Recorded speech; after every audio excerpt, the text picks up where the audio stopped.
reaction to a stunning report from the UN revealing that North Korea recently delivered 50 tons of materials to Syria, material to be used in a chemical weapons program. From the State Department, Heather Nauert, spokeswoman, back with us. And Heather, good morning to you, and thank you for being here now. Hi, Bill. My pleasure. What will we do about this? Well, first of all, let me say that this report has still not officially been released yet. It's a United Nations report, but the contents of that report aside, this goes to show how desperate North Korea is to try to find any way possible to get money for its illegal nuclear and ballistic missile weapons programs. We have seen North Korea result to slave labor, result to selling weapons and other things that they should not sell all around the world, and this is exactly why we continue to pursue our campaign administration-wide of maximum pressure, and that's to put the squeeze and try to choke off the money supply that goes into North Korea. This is another example of how desperate North Korea is to try to get additional money. Officially, the U.S. government's not confirming that UN report. That's what I heard. We can't just yet. This is something that we expect the UN. We are certainly taking a look at this. This is something we keep a very close eye on. All of North Korea's illicit programs that it is involved with around the world. The totality of the U.S. government keeping a very close eye on this. There were more reports about chemical weapons use. I know you know this as well, and we remember the red line. Russia denies all this, by the way. Yeah. What is the administration's position on the possibility of another perhaps military strike in Syria if all this is confirmed? Yeah, that's one of those things that we won't confirm. We're not going to say that we're going to do something specific like that. But we can say that Russia and Syria will be held responsible for its chemical weapons attacks on innocent civilians in eastern Ghouta. As a mother, as an American, I have seen, and we have all seen, the horrific activities on the part of the regime of Bashar al-Assad. Russia continues to prop up that regime.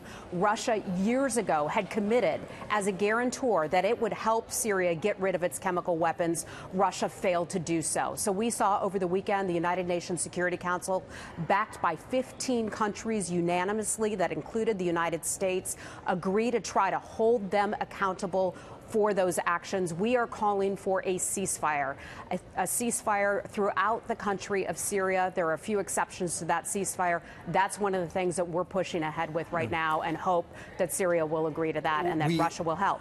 We're getting this word from the Pentagon, too, that Iran has set up another military base a few miles outside of Damascus.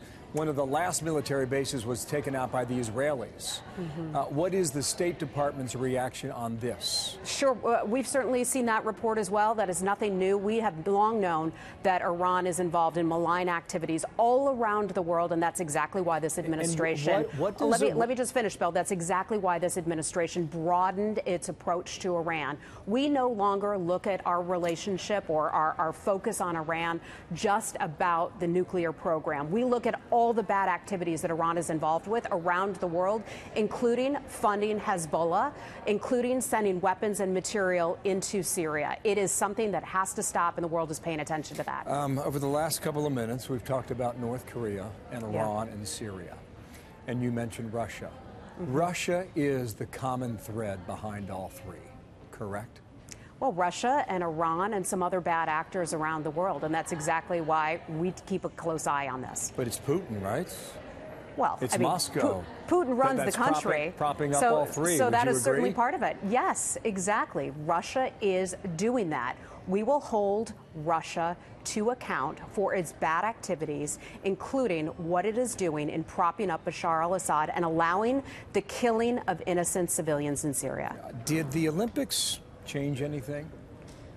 With regard to what? North Korea or China? Our policy of wanting denuclearization for the Korean Peninsula continues. The Olympics has not changed anything. It was certainly a positive development that North Korea and South Korea were willing and able to talk, but our policy has not changed. That peninsula needs to be denuclearized. We recognize the global and worldwide threat of North Korea. When North Korea, an unstable regime, has access to nuclear and ballistic advanced weapons, that is a concern not just of the United States, but many nations around the world. And that's why we continue with the maximum pressure campaign. I'm almost out of time here. Sure. Jared Kushners, how does his downgrade in the West Wing affect diplomacy around the world?